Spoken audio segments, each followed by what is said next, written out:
कल एक गुड़गांव से एक बहन जी आई थी। वो एक बात कर रही थी कि गुरुजी,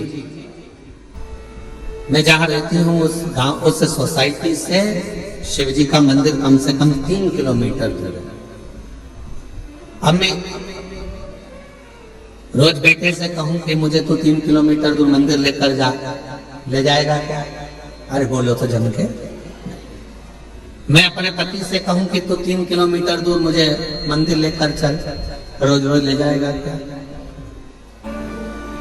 अभी हम आ रहे थे, इसके 1 घंटे पहले यहाँ पर हमारे, हम जहाँ रहते कक्ष में, उसके बाहर एक माताजी बात कर रही थी दूसरी माताजी से। कहे कि मैं तो मेरे पति को बोलकर साथ में लेकर आई हूँ कि अपन केवल आधा घंटा की कथा सुनेंगे, उसके बाद आ जाएगा।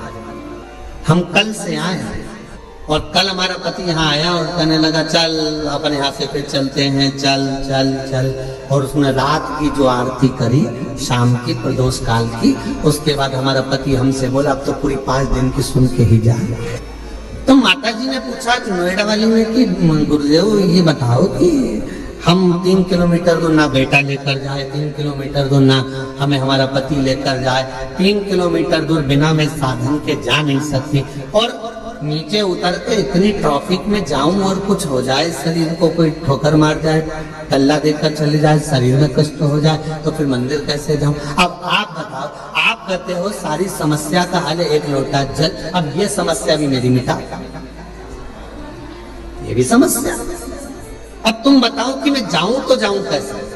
तो हमने कहा मां, शिव पुराण की कथा कहती है जब तक शरीर चले तब तक भगवान के मंदिर जाकर 1 लोटा जल चढ़ाओ, और जब तुम्हारा शरीर ही इतना भारी हो गया, चल नहीं पाती हो, जा नहीं पाती हो, तो फिर एक काम करो, अपने घर के अंदर जो शिवलिंग है उस शिवलिंग पर जल चढ़ाओ और बाबा से प्रार्थना करो कि मेरे इस जल को महाकाल राजा तो स्वीकार करना, मेरे इस जल को काशी विश्वनाथ तो स्वीकार करना, मेरे इस जल को बाबा वैद्यनाथ तुम स्वीकार करना, मेरे इस जल को हे कृष्णेश्वर नाथ तुम स्वीकार करना।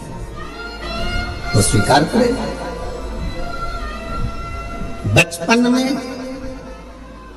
बच्चा सोया रहता है, माँ और बाप को उस बच्चे के पास आना पड़ता है।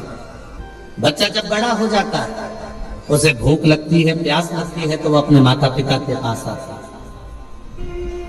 शिव महापुराण की कथा कहती है जब शरीर में कष्ट है, रोग समाहित हो गया, पूरा शरीर शिथिल हो गया, आप मंदिर नहीं जा सकते, तो एक काम करो, घर में जो शिवलिंग है उस पे जल चढ़ाकर आचमन करो। और अगर इतना भी नहीं चल सकते हो तो पलंग पर भी अगर पड़े हुए हो तो मानसिक पूजन करो। आज मैंने भोलेनाथ जी को जल चढ़ा दिया है, बाबा मैंने आपका जल चढ़ा हुआ पी लिया है। श्री शिवाय नमस्तुभ्यं, श्री शिवाय नमस्तुभ्यं, श्री शिवाय नमस्तुभ्यं, श्री शिवाय नमस्तुभ्यं। बाबा मैंने जल चढ़ा दिया, बाबा मैंने आचमन कर लिया, पलंग पर पड़ो, शरीर नहीं चल पा रहा, आप अपने कमरे से निकल भी नहीं पा रहे हो, कहीं जा भी नहीं पा रहे हो, तो भी उस शिव को याद करो, उसका भजन करो, उसका स्मरण करो। तुम नहीं जा सकते तो क्या हुआ, तुम्हारे भक्ति के बल से एक दिन कुबेरेश्वर बाबा तुम्हारे दरवाजे तक जरूर पहुंचेगा, तुम्हारे घर तक जरूर पहुंचेगा। आप जाओ।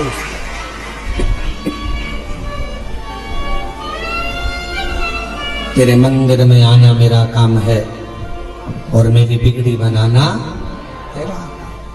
तेरी चौखट तक मैं आ ही गया, मुझे दर्श दिखाना तेरा। हम शिव के करीब में पहुंचे। जरूरी नहीं कि आप मंदिर तक जाएंगे, जरूरी यह है कि आपका विश्वास, आपकी दृढ़ता, आपकी श्रद्धा, आपका भरोसा एक ना एक दिन मेरे कुबेरेश्वर बाबा को तुम्हारे घर तक लेकर जरूर आएगा, तुम्हारे दरवाजे तक जरूर आएगा।